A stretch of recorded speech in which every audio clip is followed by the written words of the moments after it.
Hello, my wonderful viewers, and welcome to another episode of Betty Adams Over Analyzes. Have I mentioned recently how much I like this show, how much effort the creators put into making this show true to life despite its fantastic premise, how their constant striving to represent reality as honestly as possible results in the best fantastic stories? Well, this episode is a brilliant example of that. In any other show, this would have been just a filler episode. But this show moves the plot along in several ways and delightfully twists the plot out of the simplistic tracks set for it by the tradition of Western animation. First off, we get a view of the back of the Joystick Junior arcade. This sounds pretty simple, but in context it is a fantastic bit of world building. Before this scene, we have only seen the arcade from the front. It looked like a straightforward one-story barn building, giving the impression that it was in fact a barn, or had originally been a barn. However, from the back you can see that it is at least 2 stories, if not 3. It has what is called a daylight basement. The lower floors are built into the side of a hill, so that one side is basement-like, but the other is open to the air and sunlight. This is actually very realistic for such a hilly town as Bailey. For instance, it's how the gym at my university was built. When you cross the track field and enter the doors, it looked like a one-story box-type building. However, if you worked for the school, you would often see it from the other side where the loading docks were. It was built low into the canyon that ran through the campus. Now, this serves several purposes. First, it is a visual metaphor for the fact that the situation is much more complicated than we think. What we thought was a one-store pole-built barn is actually a deliberately built recreational building with multiple levels. This paves the way for Five's and Me-K.O's discoveries about their own misconceptions visually. Five looked at the birthday ruiner as a simple villain, but came to see that it was just a frightened child, which is a fairly obvious character development that we could have seen coming. Me-K.O, however, is more complex. She was sure that the whole town thought she was a monster. She centered the whole story around herself. She thought it was all about her and that everybody was looking at her. Just as Fives had made the story about himself, Me-K.O had just as selfishly made the story about herself. But Me-K.O came to realize that she was just a small part of a larger story, and her actions were probably forgotten, if not actively forgiven, by most everybody but Five within a few weeks. Like the audience with the arcade, they had to expand their awareness of the world they were in. Next comes a technical item.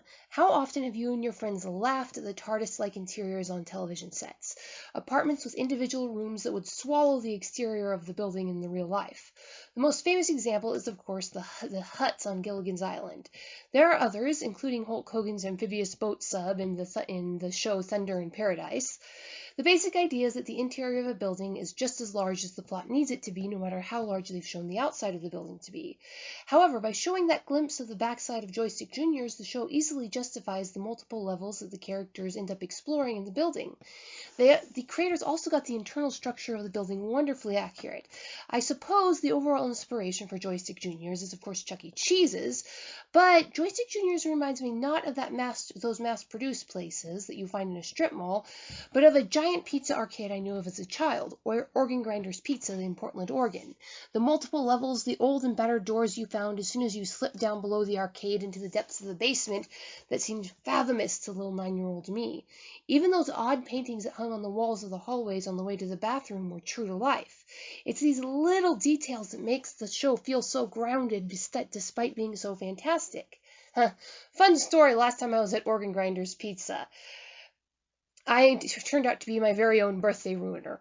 My family decided to be charitable and invite the local poor family in our church. 3 brothers who lived with their elderly grandmother and never got to do anything remotely expensive. Not that we were all that flush, but my parents knew how to stretch a dime to $1. They made juice beforehand so we didn't have to buy anything to drink on the way up. We brought our own cups. So basically all we had to pay for was the pizza and the tokens. So adding 3 more members to a fairly large birthday party was not that much more of an expense. And we weren't particularly friends, but we were all friendly, so we all had a great time on the way in, despite the fact that I was a little tired. So, again, fitting them in wasn't a huge problem. We all crammed into our one vehicle, and we discovered halfway to the arcade that we'd forgotten all but 1 cup. So, because it was a long drive and we got thirsty, we ended up sharing juice from the same cup all the way. Then we got to the arcade, and we were all having fun playing together, sitting at the same table. And yeah, I broke out in the active symptoms of chickenpox at the end of the party, and all 3 boys got it at once. Like a little delayed party flavor from me to them. But we did have fun at the arcade. Back to the episode, though. In any other show, this would have been a filler episode. But this one not only goes in for full character development, forcing both Me-K.O and Five to look beyond their own narrow and questioning childlike views, to force them to look at their own selfishness and look beyond it to the needs of other people. The episode drops some serious lore information in little bits half hidden behind the humor and cartoon physics. Now, if you want to avoid deeper lore spoilers until you've seen the rest of the series, now is your time to back out, because here are some of the breadcrumbs they dropped. First, the things that got resolved in this season. Phil has memory problems. In the show, he's shown to have forgotten something fairly important to him, at least, in his drawer for over a year. Possibly forgot them again and again over time as the pile grew. This, of course, paid off at the end in a little bit of humor, and it is a tiny bit of excellent world building. It makes the big plot twist at the end of the series really, really pay off. I can't say that this next one has fully paid off in season 2 yet, but the episode shows that non-Hinobi people who work with tech on a regular basis can and do know something about glitches, though how much they know is unclear. This means that the secret that Hinobi is supposedly trying to keep isn't that well kept. Now, for the things that really haven't paid off yet, that we have to wait till season 3, knock on wood. First and foremost, there's a massive hint that most of Bailey is in fact a Plixel generation. That is, the houses, the streets, even perhaps the people are Plixel constructs. But, some parts of the town, the older parts of the town, are not Plixel constructs. The old robotics in there, including the one that looked a lot like Howard the Duck, were not Plixels, and that explains why their gauntlets wouldn't work on the robots. The shock and distress this causes in Me-K.O and Five suggests that most of the supposed matter they work with on a daily basis is anything but. From the very first episode, we've seen that these gauntlets can rewrite reality. Mitch literally punched a hole through what was supposed to be a wooden door and then healed it as he was leaving. But they can't bust through the interiors of these robots. Perhaps the robots were brought in from outside Bailey. And Five said that the creator had merged robot parts with Hinobi tech. So maybe everything else in Bailey, everything that wasn't there before Hinobi, is Hinobi tech. And here because we see their gauntlets fail to get past the robotic parts. So this heavily suggests that the town of Bailey is just a skeleton of a town with a projection of reality over it. This is very, very curious. This goes back to my theory that that the town of Bailey is some sort of conserve that the government is working on to grow and conserve something.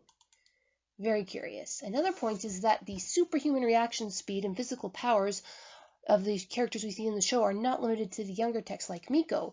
There is no way that the gruff and unattractive Phil should have been able to pull off that final kick that was the last joke of the show. Viewers, am I way off base? Leave a like if you agree and leave a comment explaining Juniors. Check out the link below for a tragic story about a boy and his baby aliens on Amazon. Peace out, my wonderful